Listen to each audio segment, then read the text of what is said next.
Good evening, everyone. Today we are going to have an eminent speaker among us who has a good experience of, very great experience of working in the reliability industry, and we are fortunate to have him amongst us, Dr. Amit Chandrakar. He completed his PhD in reliability engineering from Homi Bhabha National Institute, Bhabha Atomic Research Center, Mumbai. And in this PhD, he was working in developing the methodology of reliability analysis for passive systems used in nuclear reactors. He holds an MTech degree in reliability engineering from Indian Institute of Technology, Bombay, and bachelor's in mechanical engineering from NIT Raipur. He has more than 8 years of industrial and 4 years of research experience in the field of reliability, health monitoring of mechanical systems, and data analytics. He has worked in various domains, including nuclear safety, aerospace, transportation, and hydraulics. And currently, he is working with Airbus as lead data scientist, where he is responsible for digital initiatives and machine learning applications in aircraft systems, including generators and landing gears.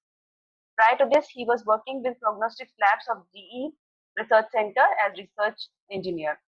He has worked as a reliability engineer with Aton Corporation, where his responsibilities were to implement the design for reliability in new product development at Fluid Power Division, and he is a Six Sigma Green Belt certified engineer. Dr. Chandrakar, we are fortunate to have you amongst us, and thank you so much for joining us. Now, the stage is all yours. All right. Thank you for the generous introduction, Archana ma'am. And it's really an honor to share what I have learned with every one of you. So let me just start, and I'll just stop my video because I get distracted when I see myself and everybody in the screen. So we'll just go over the presentation. Let me just pause my video, and then we'll start. All right. So in today's presentation, I'm going to talk about the reliability, uh, risk and reliability engineering, and its application in nuclear sector. And I'll be also talking about mostly from the nuclear power point, nuclear power plant uh, domain, how specifically these risk mitigation and safety analysis principles are applied. So we'll be talking about probabilistic risk assessment methodology in detail. Okay. Uh, so this is the outline of the presentation, uh, and I'll, as I mentioned, I will start with what is the risk and reliability. Then we'll move on to the nuclear safety. What are the main objectives of the nuclear safety? What is the deterministic safety analysis? How the probabilistic safety assessment is carried out? So our more focus will be on how the probabilistic safety assessment is carried out at various levels in the nuclear power plants, and then we will also look at what are the issues, limitations, and if time permits, we can go over to what are the current advancements are happening across in these areas. So this is the plan. Some of the vocabularies which I'll be using most of the slides are listed out here, and I assume many of you guys are already aware of this thing. Uh, so these are listed as core damage frequency, large early release frequencies, domestic safety analysis, initiating events, and so on.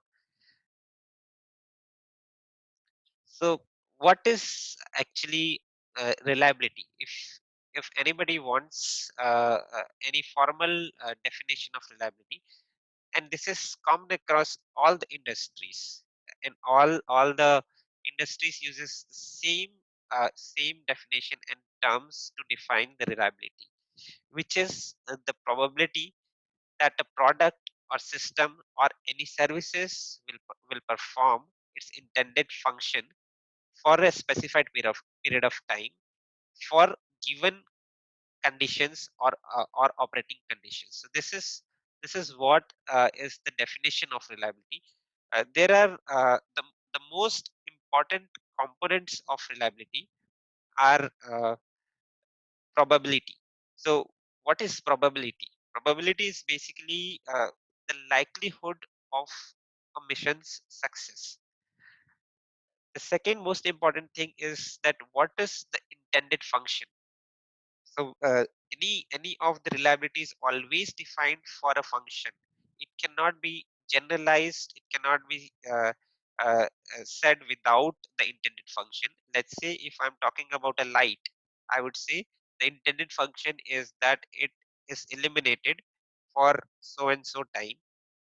If I'm talking about aircraft, the intended function is that it should fly from the point of starting to the ending destination without any problems.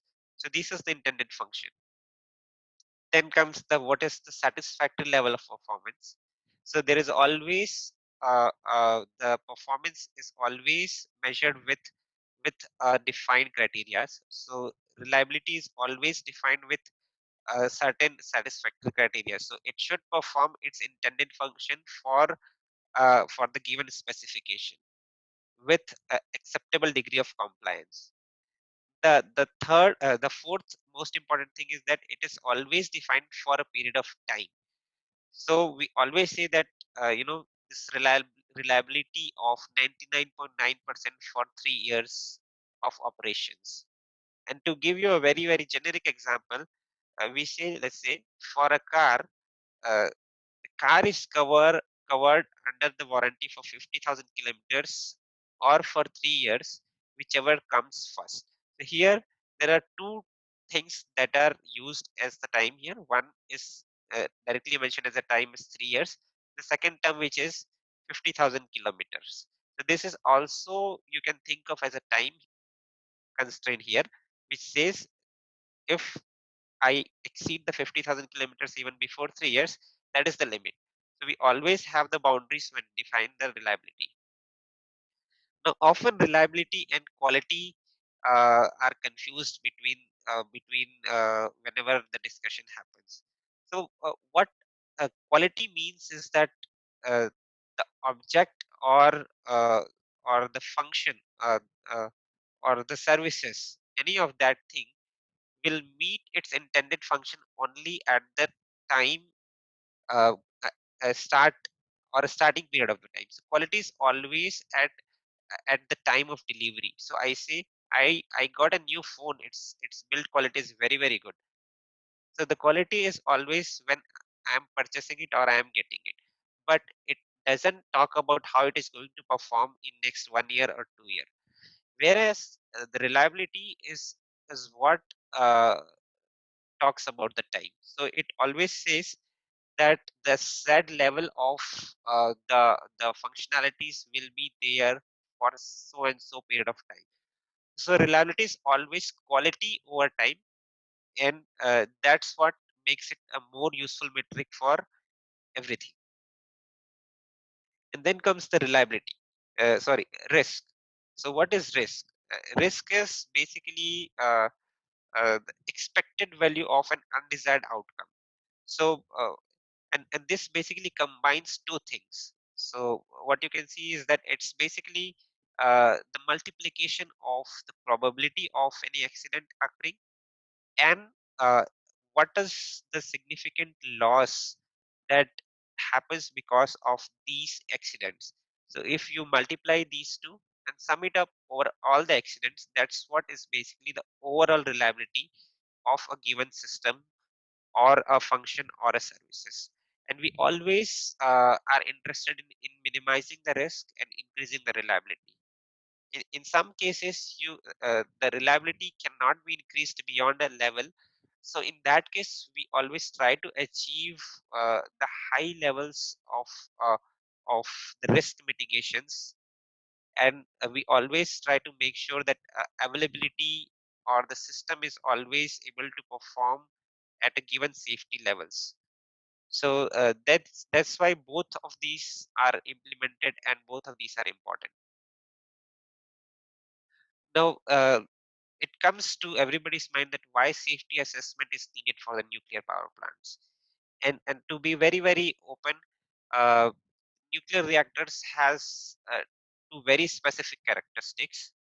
One is that these uh, reactors generate a lot of radioactive products, which can be harmful when not taken care properly. It can be harmful to the environment, it can be harmful to the staff, it can be harmful to any public who gets the exposure. And the second thing is that the decay heat of the fission products, or the reactor core itself, is very, very long. So it continues for a long time, and even after the shutdown, and we need to take care of these two things. Given these two limitations or the specific characteristics, we need to make sure that reactors operate at highest level of safety. And that's why uh, we say that we need to make sure that the threat of release of the radioactivity from the nuclear power plant must always be minimized. And to do that, we have regulations that says that while not just during the design, but during the operation and even during the decommissioning, so throughout the plant lifetime, the risk should be minimum. The risk should be minimized, and the safety should always be met at the highest levels. And that's why the safety assessment is one of the most important things to be done in the nuclear power plants, without which it cannot be given permissions to operate. Now let's quickly look at what are the basic objectives of the nuclear safety. If you look at the main goal of the nuclear safety is to have the ALARA principle. So ALARA principle says that the radiation exposure should be as low as reasonably achievable during any normal operation and during the event of any accident. And to achieve this, we also should achieve the three bullet points, which are to reduce any probability of accident. We minimize, if in case of any accident, the radioactive materials to disperse. And the third is to minimize the exposure, even if in case of the radioactive materials or radioactivity gets exposed to the environment. So these are the three basic goals of the nuclear safety. Having that in mind, there are two basic principles for the nuclear safety. One is the deterministic safety assessment, and the second is the probabilistic safety assessment. Often, probabilistic safety assessment is also called as probabilistic risk assessment. So, PSA and PRA are used interchangeably across the nuclear industry. We will look at the deterministic safety analysis and probabilistic safety analysis in the next few slides. So the basic principles of deterministic safety uh, built into the reactors are two. One is that there is a presence of the leak tight barriers for the radioactive sources, and prevent it from leaking outside. So there are basically three levels of the barriers. And first is the fuel cladding itself. The second is the primary reactor coolant. So the heat transport system boundary, which consists of high integrity pressure tubes, pipings, vessels, so that they prevent any escape of the fission products. The third is the containment boundary, which is designed to withstand the pressures for any kind of a worst cases. And there are provisions for very small filtered venting in cases of venting is required, but they are designed to minimize the environmental radioactive release. So these are the most important aspects that are built in the reactors when they are designed. The second thing on the deterministic safety is the defense in depth concept. So it says that there are 5 levels of defense in depth that should be available, that should be built in any reactors. And why it is? Because no matter how uh, how good we design, accidents may still occur. So we must build systems so that they are ready to combat in such kind of accidents, to limit the level of exposure to both public and to the environment. And these 5 level of defense in depth are basically, uh, you know, uh, if you see, first level is basically that we design uh, our products with uh, greatest level of safety margins. So we built everything with the good quality, with good safety margins. So we do very careful selection of materials. We use very qualified processes, proven technologies, and all sort of expensive testings before we really, put it into the design, put it into the manufacturing, or put it into the operation. So that's the first level of defense in depth. The second is that the plants should have the inherent level of the safety features. So, for example, like core stability should be there, the thermal inertia, the systems to control the abnormal operations. So, all these kind of things should be in place. Also, there are in-service inspection, periodic testing of the systems, and plant components. So, these are all the components of our second level of defense.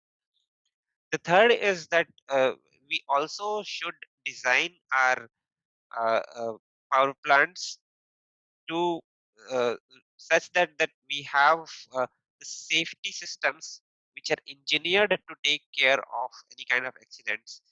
And these can be passive systems, these can be active systems. So examples of these are emergency core cooling systems, and then isolation condenser systems, accumulators.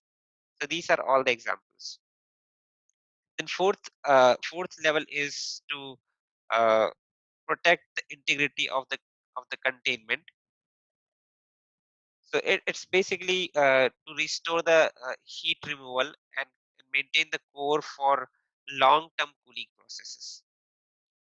And the fifth level of defense is basically off-site emergency procedures and the preparedness. So in case of any significant uh, release of the radioactive materials, we should have a plan how we are going to take care of such kind of emergency situations. So that's the fifth level of defense, and all of these needs to be built when we build the nuclear power plant. So this is all about the deterministic safety assessment. Now, the now these were all the deterministic aspects. So we say that we design everything to make sure we have enough margins, we have all the production systems in place. But uh, uh, there are still possibilities, or there are possibilities that some components fails, which we may have not anticipated. And how do we make sure that such kind of failures do not lead to any kind of significant exposure to the public, or significant risk to the public? So that's where the probabilistic methodologies come into place, which help us deriving the estimates of risk for any uncertain conditions. And what do we do in these probabilistic risk assessment is we understand from each initiating events, from each undesirable consequences, how likely it can grow, what can go wrong, and what might happen because of the small things that we have not anticipated. So these are the questions that are answered when we do the probabilistic risk assessment or probabilistic safety assessment.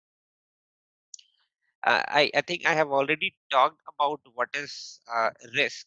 Uh, so I can skip this one. It's more related to the uh, nuclear power plants in this slide. Now comes what is the acceptable level of the exposure or the radioactivity release to the public or to the environment, and there are guidelines. The idea of risk assessment, probabilistic risk assessment, is that fall we should always fall under the acceptable region. So for any kind of given scenarios, any kind of failures, any kind of accidents, we should have everything, all the defense in depth, every protection systems in place, so that the exposure should not fall beyond these acceptable regions. And one of the most important criteria, what is noticeable here, is that uh, the higher is the frequency of the accidents, the acceptable doses are less and less. So you should have as low as uh, uh, probability of failures as possible, and you should always fall under the acceptable region. So that's the principle of this. And let's come to what exactly we do when we do the probabilistic risk assessment. So basically, there are three levels of risk assessment that we do. One is called the level 1, the level 2, and the level 3. And in each of the levels, there are the said objectives. There are the criterias that we need to meet. The objectives of level 1 is that we reduce the probability of the accident, and what we uh, basically calculate or basically come up with the numbers to quantify how we are reducing the probability of accident is that we calculate what is the core damage frequency, we calculate what is the accident frequency. So these are the things we give as a safety criteria. On the level 2, we say we minimize the risk of radioactive material if accident happens. So here we quantify these as LERF, which is large early release of frequencies. And the level 3 is basically when the population exposure happens. So the radioactive materials should be released as less as possible. So minimize the population exposure of the radioactive materials. So this is our level 3 PSA, where we quantify for each pathways how the exposure is going, what is the risk associated with each exposure pathways, and how it is going to collectively impact the society and the environment. So these are quantified in the level 3 PSs. In today's session, I'll be mostly talking about level 1. I'll briefly touch on level 2 and 3, but will not go into too much details of that.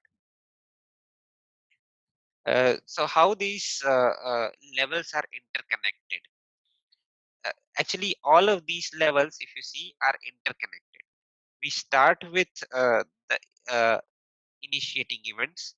So initiating events are basically the events that creates disturbance in the plants and has the potential to lead to core damage, depending on the successful operation or otherwise for the various mitigating systems in the plant. So there are two type of initiating events, and we will look at that in the next slides. These are internal events and external events. So we basically identify each of these initiating events. Then for each of those initiating events, the level 1 PSA, we do the accident sequence analysis. So we see how these initiating events could lead to any kind of accidents. So that's basically what we do in the level 1. With those accident sequence that cause the core damage, we we take all of them which causes the core damage, which are important ones. Then that goes as input to the level 2 PSA, where core and containment response, or what you can say is the severe accident progression. So how those accidents progresses from those initiating events, that is what is done in the level 2.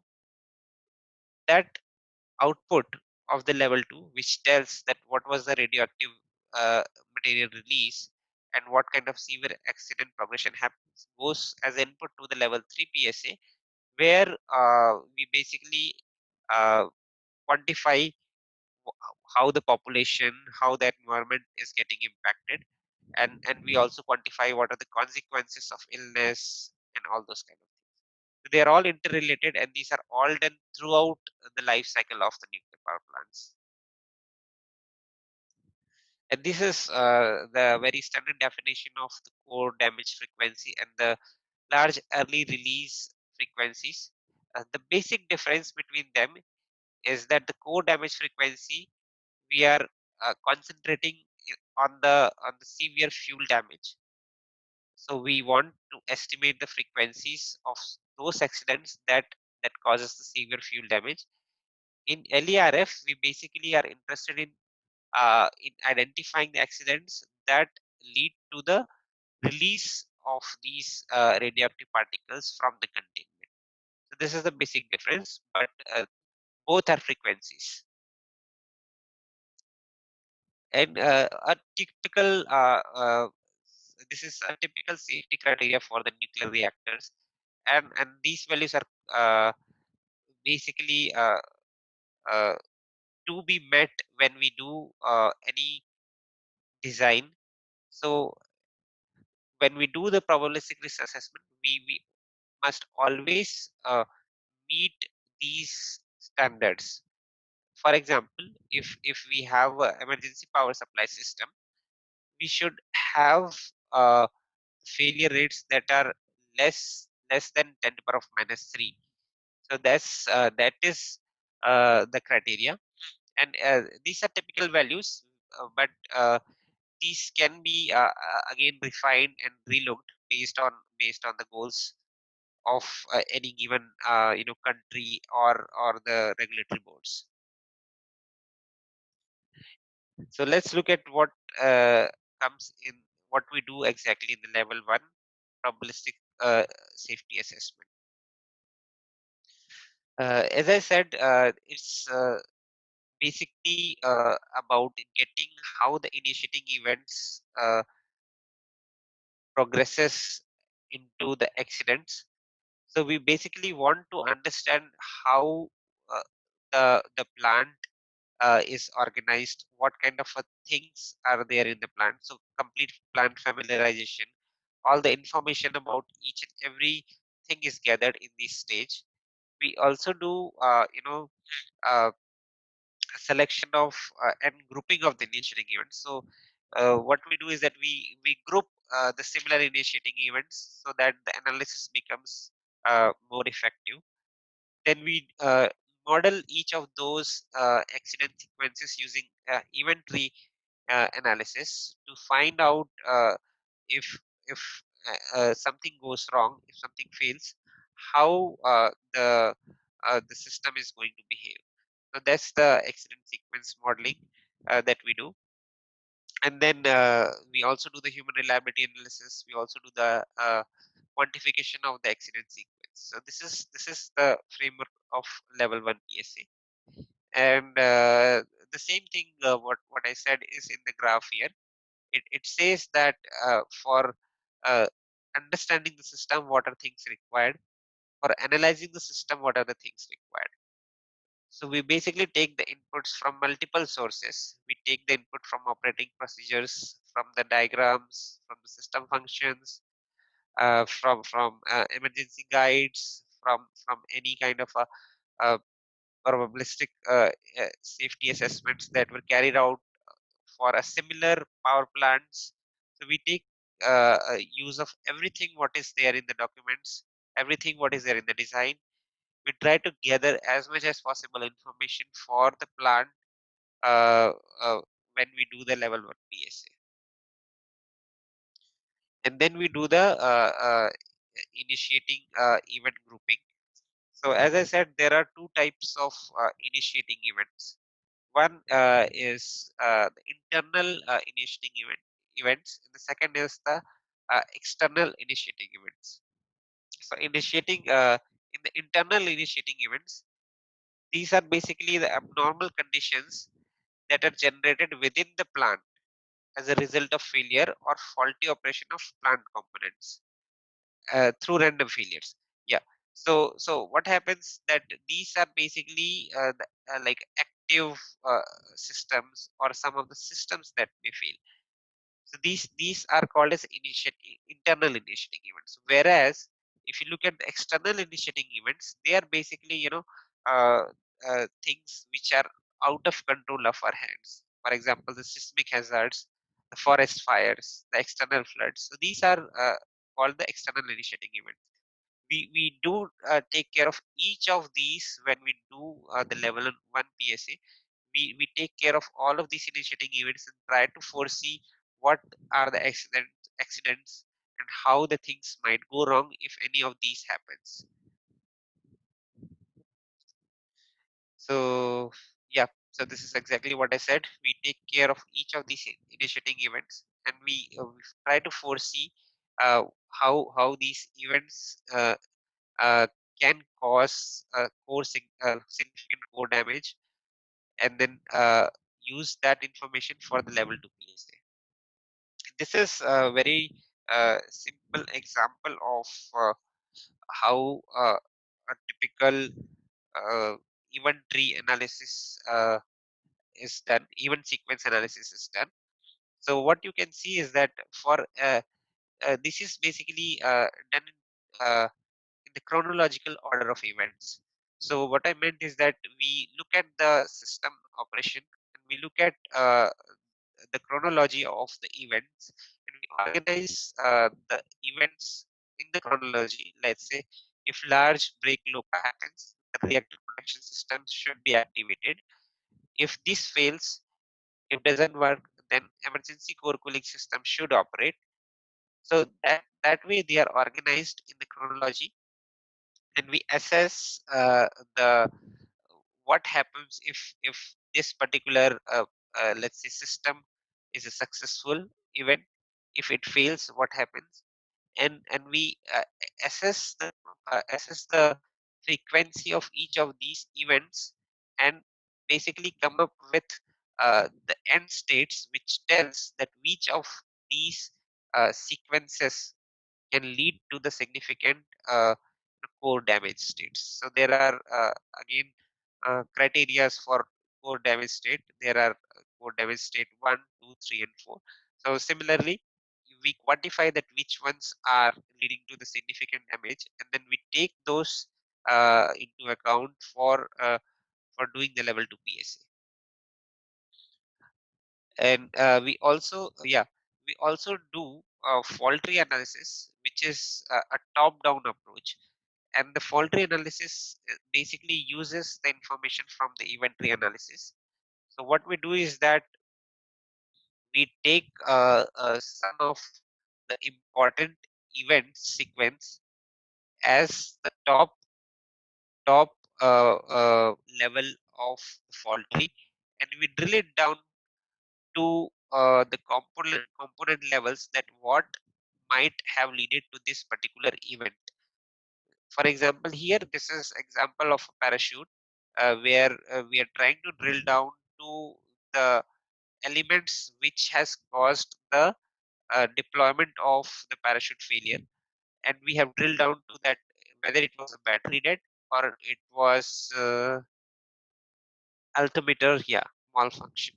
So that is how we go from the accident sequence, from the initiating event till the component levels, and try to see that what might cause these event sequences to happen.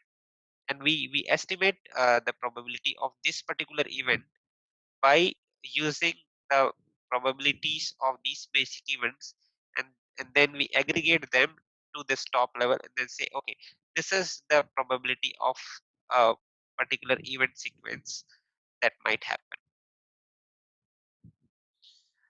I think we can skip this one. And then the level 2 probabilistic safety assessment. As I said, the level 2, we are typically interested in the progression of the accidents that have been identified from the level 1 PSA.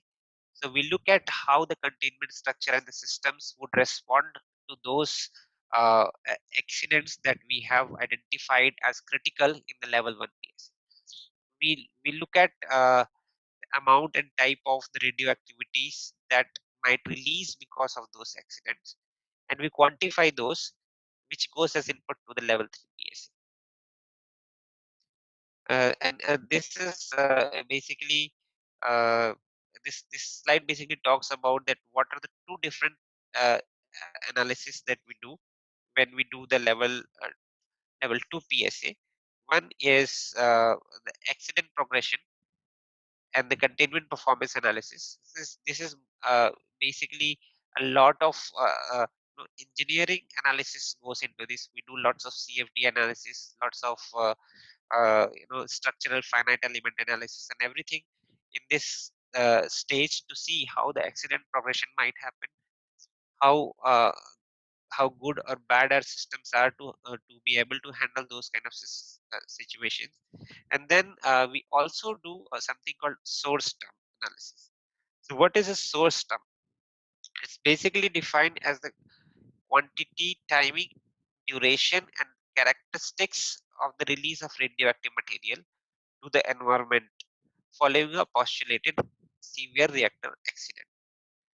And we basically want to estimate these source term in the source term analysis. We basically want to quantify this phenomena, and we also quantify how the chemical and the physical forms of this radionuclide species are formed. Uh, I'll just take a small break for water.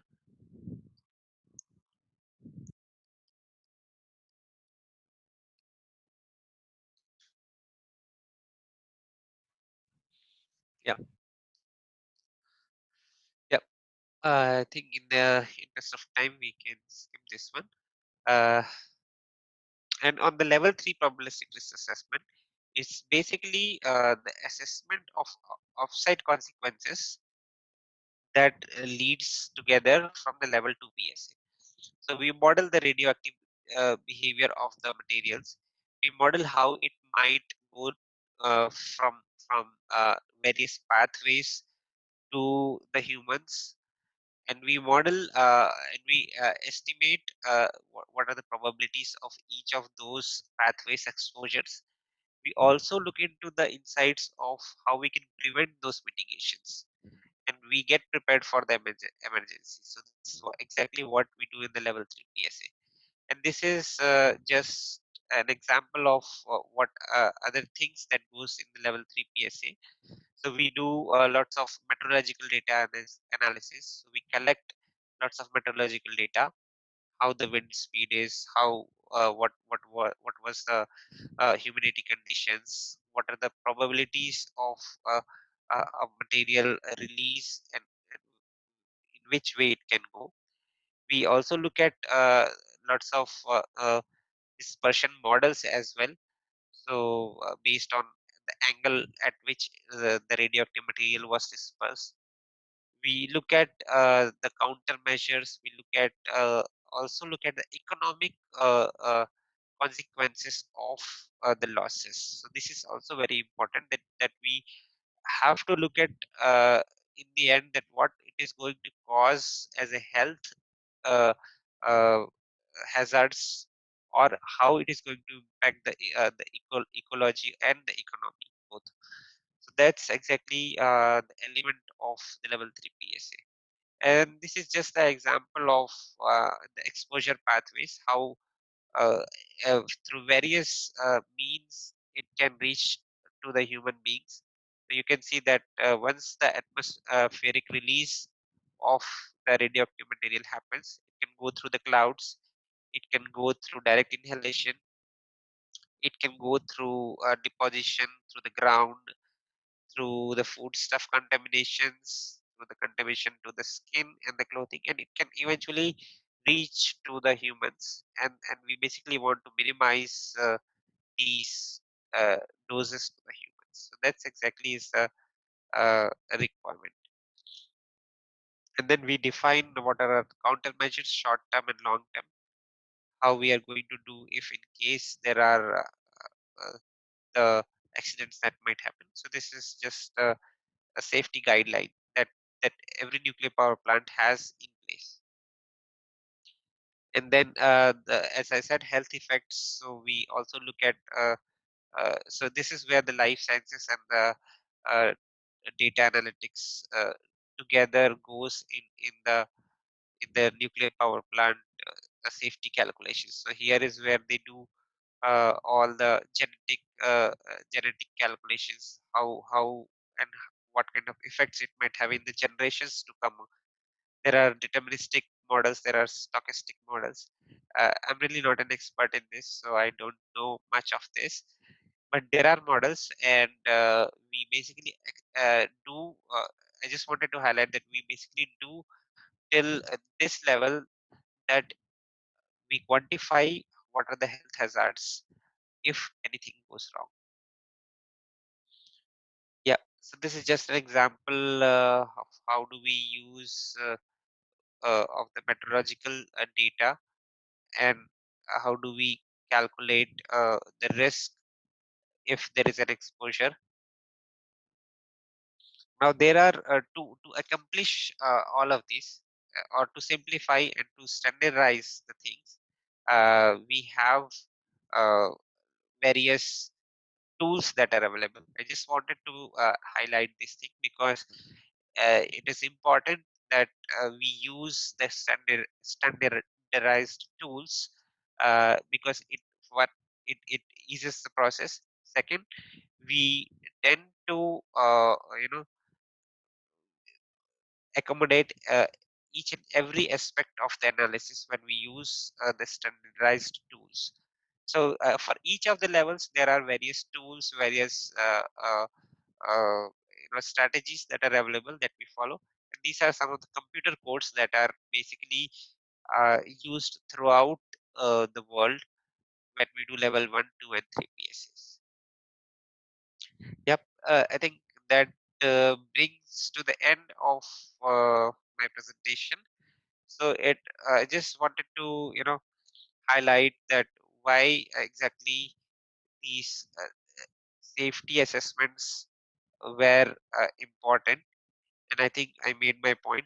Uh, it is basically not just at the design phase; it is to support during the design, during the upgradation, during the backfitting, during the plant modifications, and even during the operations. And these are the tools which basically monitors the risk. They basically mitigate the risk, and they also help us plan the extensive uh, programs if in case anything goes wrong.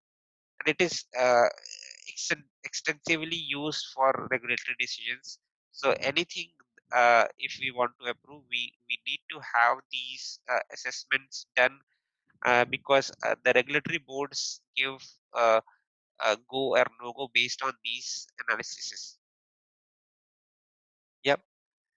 And there are many of the issues and the advancements in the PSA, but we'll look at it if in case there are any questions. I think I have exceeded my time in that, so I'll just wait for the questions. Thank you, sir. Thank you for the very elaborate presentation. Yeah, And we do welcome. have some questions which are coming up on the methodology and the way we collect data. How do we get to know individual probabilities? Are you able to see the questions, sir? Yes, yeah. I'm just trying to read them. Just hold on.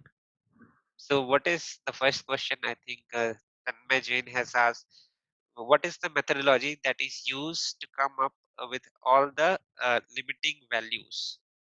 So I think limiting values you meant by the probabilities of the events or the core damage frequencies that I showed in one of the slide. Yeah. So if I interpreted it right, so these limiting values are basically coming from two things. One is it comes from the regulatory boards. So we have the regulatory boards that define that we must meet safety standards of so and so, which we define at a high level. So they don't tell at the component level. They don't tell that that your component should be so and so reliable. They tell that at a system level, this should be the acceptable probability of failure, or this is the acceptable level of the core damage frequency.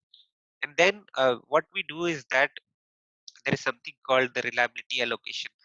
So we allocate the reliability to each of the subsystems based on the configuration, the way we have designed the power plant. So we say if things are in parallel, if things are in series. So based on that, we allocate those top level goals to each of the subsystem level, and then we design our components so that we must meet those standards. So that is the answer that I have for this. Yeah, and I think Tanmay Jain has one more question. So for calculating the PSA, you need data like a real data from an NPP to know individual probabilities. So from where can you get that? Or students like me can get that? Okay, yeah, yeah. So this is definitely the right question. Uh, yes, so we do need a lot of real-time data to quantify any of the probabilities, and I would say to get the best estimates of the probabilities, because they are not the only source of getting those estimates, because we can do that thing on the historical data as well. Uh, so uh, what we basically do is that when we do the probabilistic risk assessment or safety assessment, we actually don't get a very real time values when we are in our phase 1 or 2 of the design. So what I meant is that when we are trying to design a component, we are trying to design a system, we don't have the real time data at that time. So in that times, what we use is that we use the similar component historical data. And we always, you would see that in any of the industries which are very safety critical systems, for example, the aerospace industry, for example, the nuclear power sectors, we always use the components which are already there in our previous generations that we have used, or are slightly modified from that. So we always have some kind of a base data or the failure data for those components available from the historical data. And for the nuclear power plants, I would say there is a plenty of data that is available in IAEA tech docs. If you see, there are nuclear NRC documents are there, and then there are IAEA particularly component databases are there. So if as a student you want to explore those things, I can send a link if I get your email ID. I have a lot of sources that I can share. Yeah, Thank you, sir. yeah, and so I think this is the last. I think the third question. As a safety specialist, how can we change the mentality of a huge amount of people who are against nuclear tries accept the nuclear sector in India? Okay, yeah, really good question. This is exactly what is the goal of the probabilistic risk assessment. If you see, we basically want to answer each and every type of uncertainties of the people, that you know, even if a flood might happen, we have designed our systems so that it will not fail. We will not have any significant adverse effects. So this is the kind of analysis that we do when we do the probabilistic risk assessment, and these are the things that we share with the regulatory boards as well. But when it comes to the public, we actually fail to generalize it. That's what is my observation. So when it comes to the public, we are not able to convince them, or we are not able to show them with the data, because public don't understand those technicalities, or the how we come up with those numbers. I think somewhere more awareness, more uh, I would say advertisement of the things are required, that the nuclear power plants are not that uh, I would say harmful. So it's in the mind of people. We need to change the mindset, and for that we need a lot of effort, which will happen eventually if we come across the forums, if we tell, we write the blogs, if we write in our Twitter accounts. I think it would help. Yes. Yeah. Yeah. One more question coming up. Which modeling method will be helpful for us in future in the safety assessment? Okay. I didn't get this question completely right, because there are so many modeling methods that we use, and it's not just one method. But what I can say is that the probabilistic safety assessment is an ever evolving field, and the tools or the methods that I shared with you guys today, they are very known and very old, but there are new methods that are coming up. Instead of fault tree, we are now into the dynamic fault trees. Instead of event trees, we are into the IDPSAs, which says the integrated deterministic probabilistic safety risk assessments. So, and which are getting towards more and more realistic estimates rather than the conservative estimates. So the methods that are very very old, they are more and more of conservative. So we give very conservative estimates, but when we do the realistic estimates using the new methods, we are coming closer and closer to say that are actually the risk, if you see, are very very less than what we have anticipated, but what we have calculated. And we do use a lot of tools. We do a lot of finite element methods, CFD methods. A lot of things are in research. So there are extensive amount of modeling tools that are used. It's not just Yep. So, are there any tools available to calculate the human reliability analysis? Also, can you tell me what is the future like career perspective in the field of reliability assessment? Okay, I'm not an expert of the human reliability analysis. I was just discussing that with Archana ma'am also. Uh, so, I really don't know the answer of this question. But on the career perspective, uh, yes, the reliability assessment, uh, I would say, put it like this way, uh, there is no specific career as such as a reliability engineer these days. Everything is how good you are as a system engineer. You need to know the reliability when you are doing your system design. So always think of this, that you have to have your engineering as your core, and then you need to know the things which are of the cutting edge. Today you might see there are data analysts available. I myself am working as a data scientist, but I can tell you, next 5 years there will not be any post of data scientist. It will be all only the system engineers. Every engineer will be knowing the data analysis. Uh, till last 10 years there were posts of reliability engineer. I have worked myself as a reliability engineer in my past. Today there is no such post of a reliability engineer. There was a boom, then it's like Microsoft launched the presentations, Microsoft PowerPoint uh, teachers are available for few years, but once everybody knows how to use the PowerPoint, there are no specific teachers.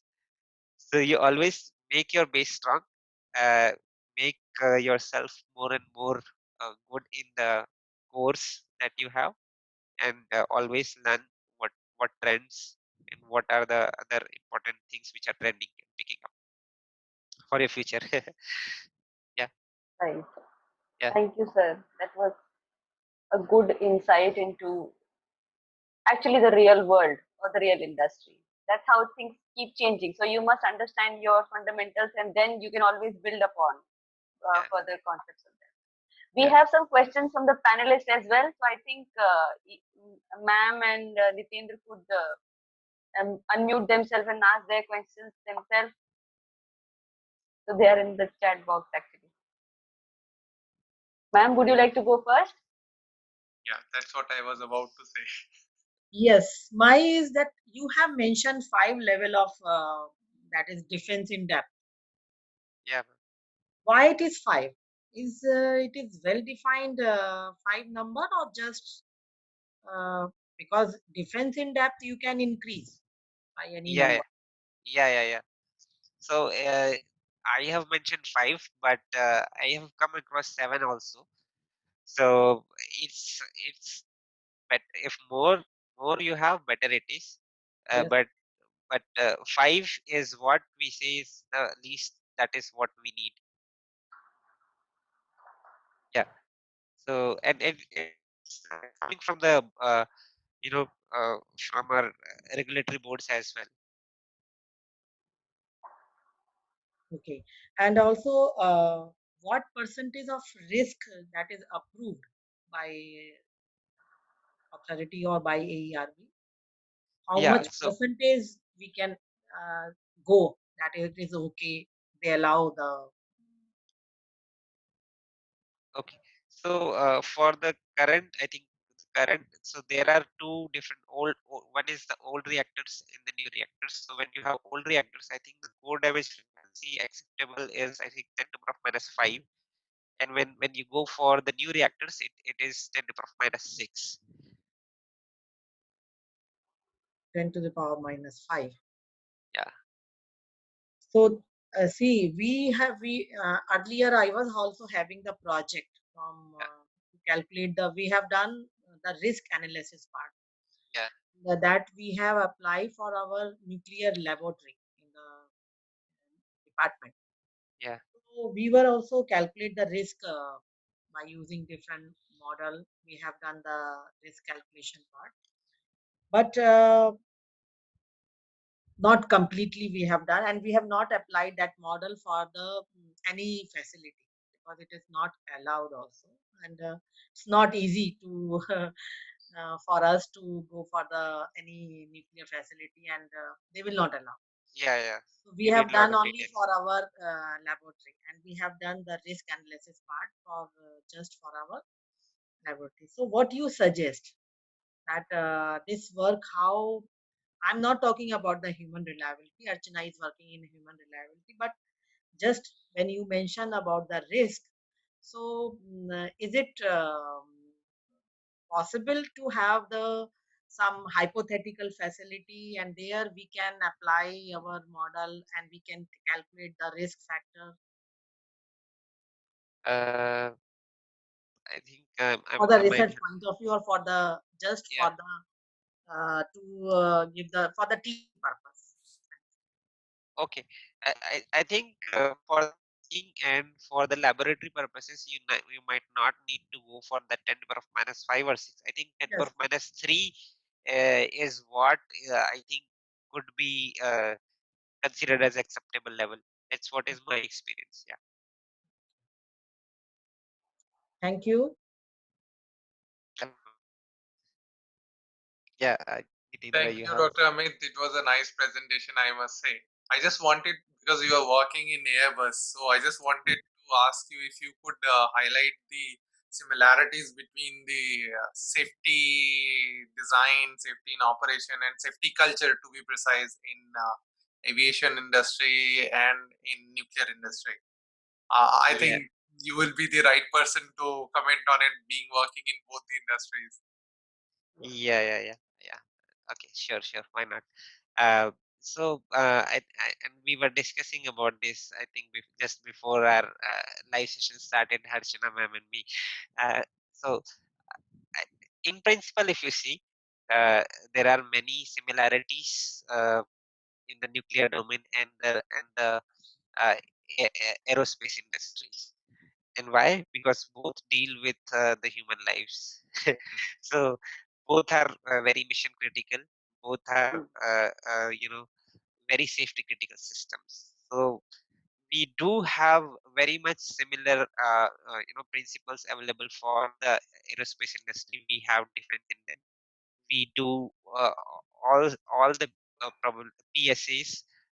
We do MBSEs, so model based safety assessments, as which is very much similar in the nuclear power plants as well. So we have a lot of commonalities. We do have very stringent goals for the reliability, for the availability, and for the safety, and we have to demonstrate it to all the regulatories before we change anything, before we propose anything new. So our design cycle, if you see, they're typically of 10 years. 10, 10. And the nuclear power plants have, depends upon the country, India has 20 to 25 years, but other countries have 10 years, so which is similar. So we do have a lot of commonalities there. In terms of differences, so I think one of the question also popped up, I think Tanmay was asking if we get the real time data. So it's related to that. So in the aerospace industry, we get a lot of real time data. I myself am analyzing a lot of real time data at present moment. So we have the flight data coming in every day. We have the information even till 1 hour before what was landed. So we get all the operational data. We have all the manufacturing data that we are doing. So and we do lots of flight tests. So we have all the post-flight record data. So all of these data are used for not just for quantifying the risk and the reliability, they are also used for the design improvement. So we do quantify or do the design based on the operational experiences that we have. So we get the operational statistics. We want to optimize our designs using that, so that kind of models we are developing. So this is what is happening in the current industries in the aerospace right now. But if you look at the nuclear power plants, this is where I think we are lacking, and this is where we can improve. We do have a lot of data, but it's just getting accumulated because first thing, uh, I don't know right now what is the current level of the data analytics going on in the power plants, but uh, there is a need of using those real-time data that is being collected.